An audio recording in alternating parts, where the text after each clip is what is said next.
Good day, everyone. Today, we will talk about risk management responsibilities, a vital part of every organization. Risk management is not just the job of one person or department, it is a shared responsibility across all levels of a business. Whether you are a company director, a manager, a staff member, or even a supplier, you have a role to play in identifying, controlling, and monitoring risks. These responsibilities ensure the safety, stability, and success of the organization. Through this presentation, we will explore how these roles are structured and how risk management is integrated into operations, leadership, and governance. First is on the allocation of responsibilities. In every business, everyone, from employees to suppliers, must clearly understand and own their role in managing risks by following standards, applying safety measures, and regularly checking for problems. For instance, in a construction company, the site engineer ensures safety rules are followed, the project manager sets the safety protocols, and a safety officer checks if these are working daily. On this strengthening risk ownership and oversight.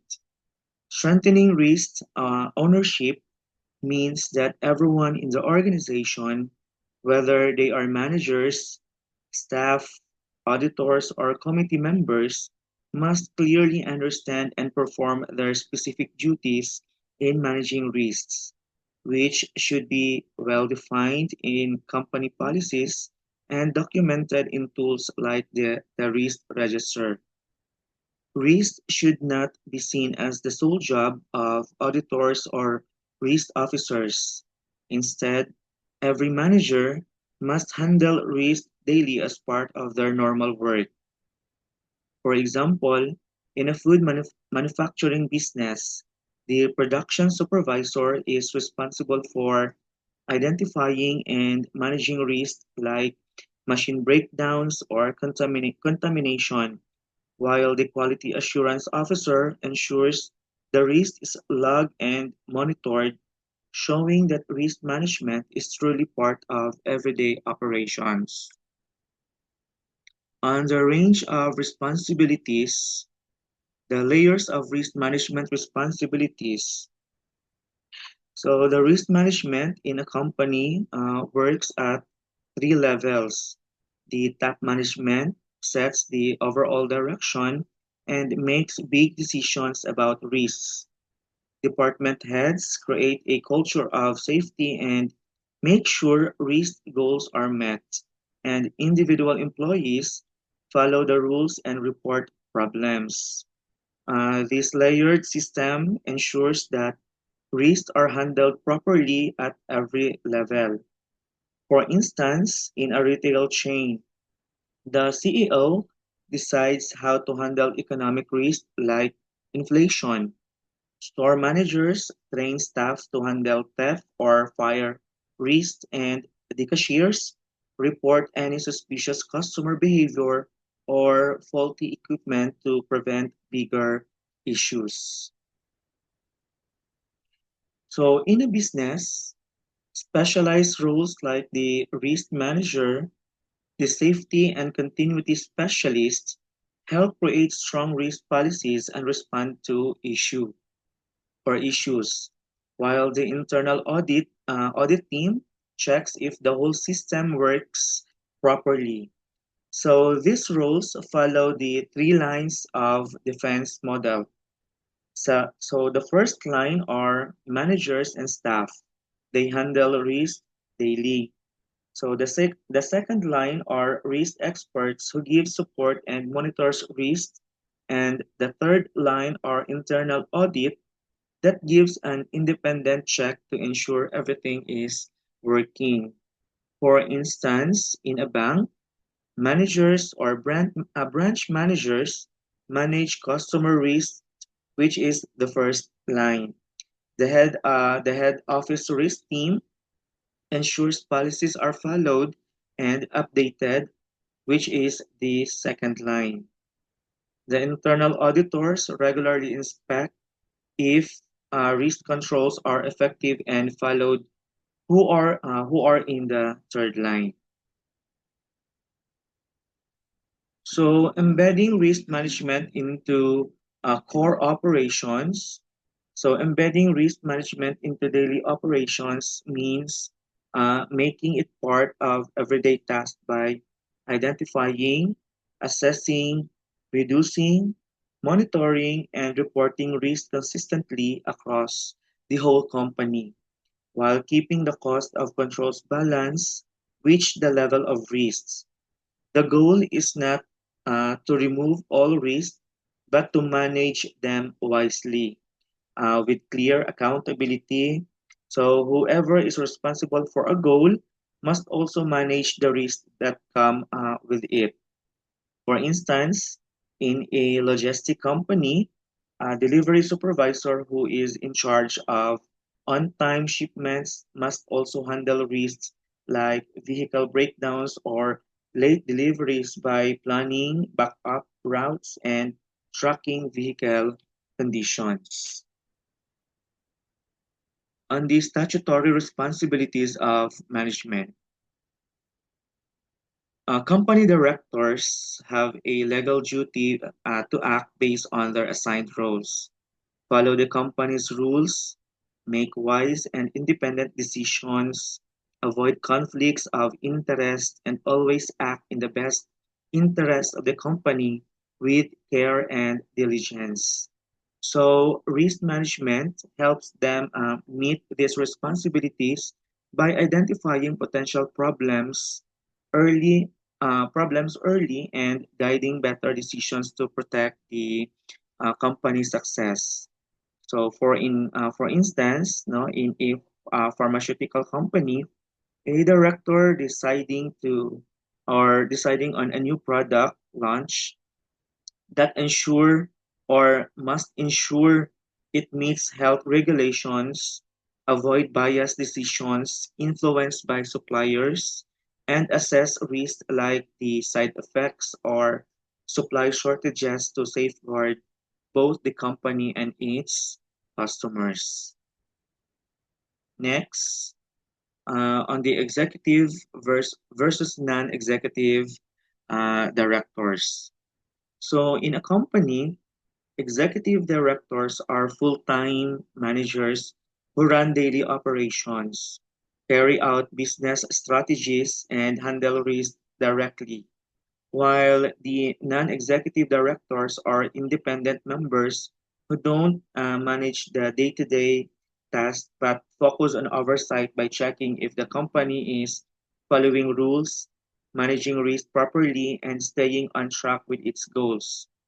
For example, an airline company, the executive director, the executive director oversees flight schedules, safety checks, and the crew management, while the non-executive director reviews reports to ensure safety protocols are followed, finances are audited, and the long-term plans are being met.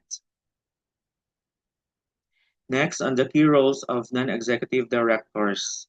The non-executive directors play a key role in guiding a company by giving advice on the strategy, checking the performance of executives, reviewing financial and the risk systems, and of course, promoting transparency and trust through independent and informed judgment. For example, no, in a telecom company, a non-executive director helps ensure fair executive pay, checks if data privacy risks are managed well, and asks tough questions about long-term expansion plans. On the role of the risk manager. Traditionally, risk managers focus mostly on protecting people and company assets through insurance, handling contracts, managing premiums, and organizing safety programs. But as insurance costs rise and budgets shrink, the role is changing to include broader responsibilities like reporting to various departments and helping manage risks even without full insurance coverage. So, for example, in a manufacturing company, again, no, a risk manager used to focus mainly on fire insurance and accident coverage, but now also works closely with finance and HR to find cost-effective ways to reduce workplace hazards and improve safety even with limited insurance. So, on the evolving role from risk manager to risk and resilience leader. So the role of a risk manager is evolving into a broader risk and resilience leader who not only handles risk policies and insurance, but also helps shape companies' strategy, builds a strong risk aware culture, and ensures the business can continue operating during disruptions by focusing on resilience, not just risk avoidance.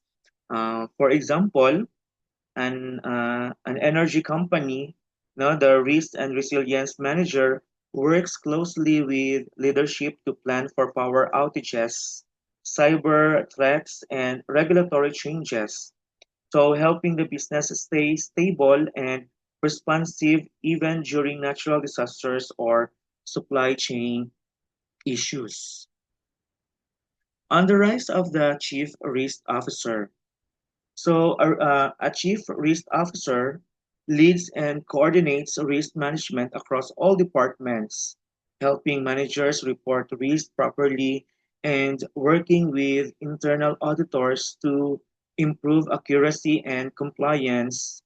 Though not every company needs a CRO, the role should fit the company's size and level of risks. So, in a large Philippine bank, so the CRO oversees risk from loans, cyber threats, and market changes, making sure that all branches follow the same safety standards and report risk clearly.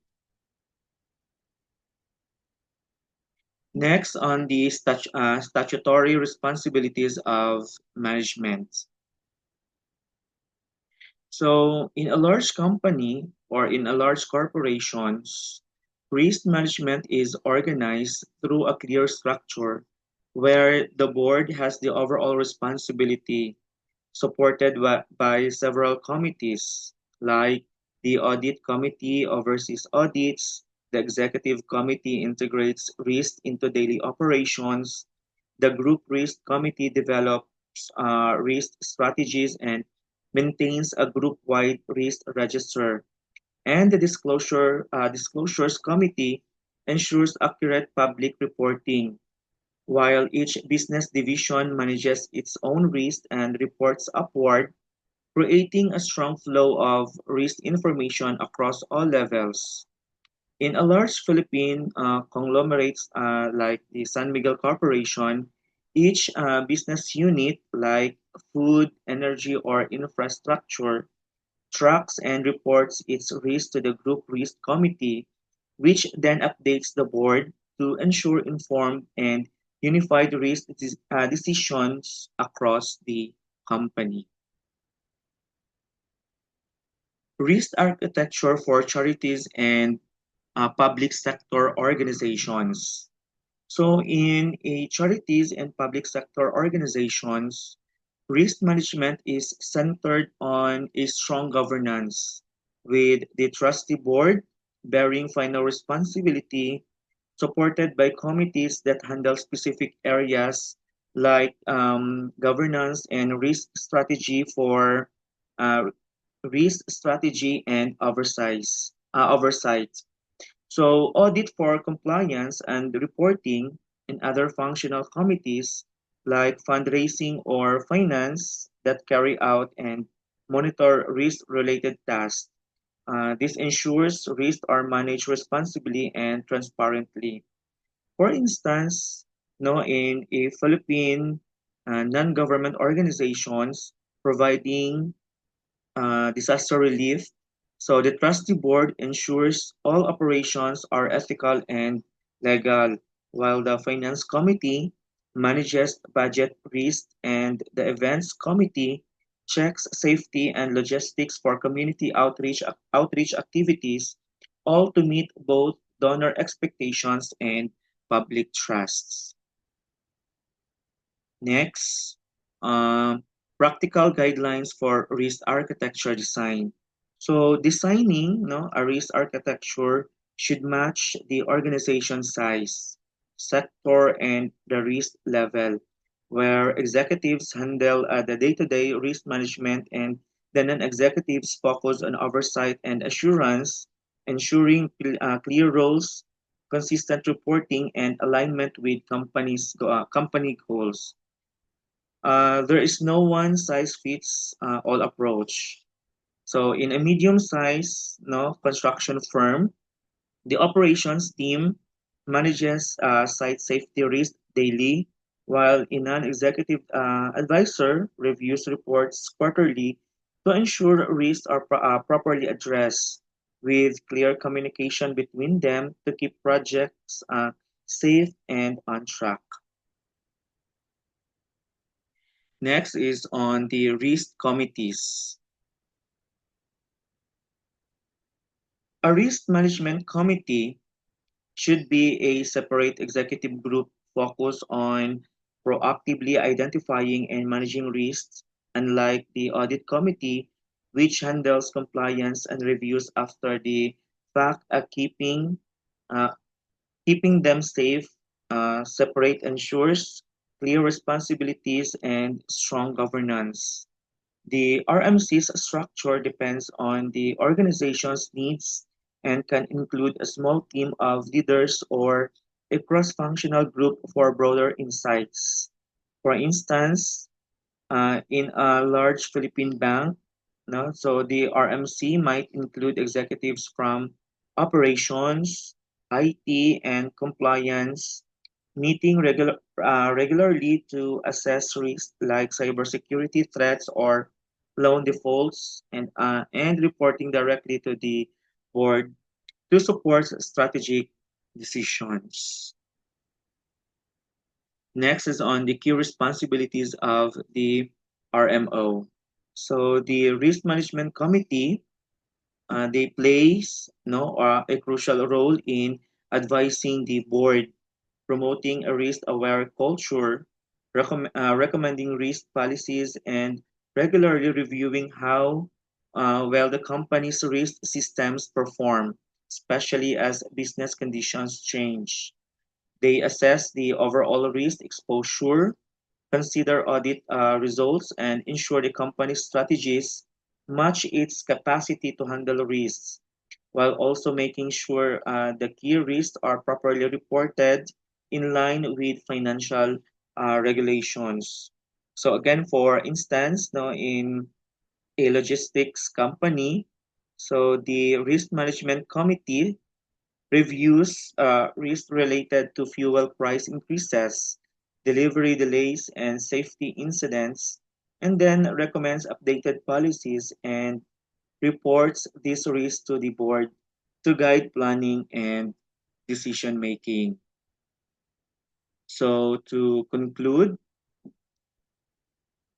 effective risk management is everyone's responsibility, from a frontline workers to top executives, and when clearly defined roles, proactive strategies, and strong oversight are in place, businesses in the Philippines can confidently face challenges, protect their operations, and grow with resilience and accountability. Thank you for listening and have a good day, everyone.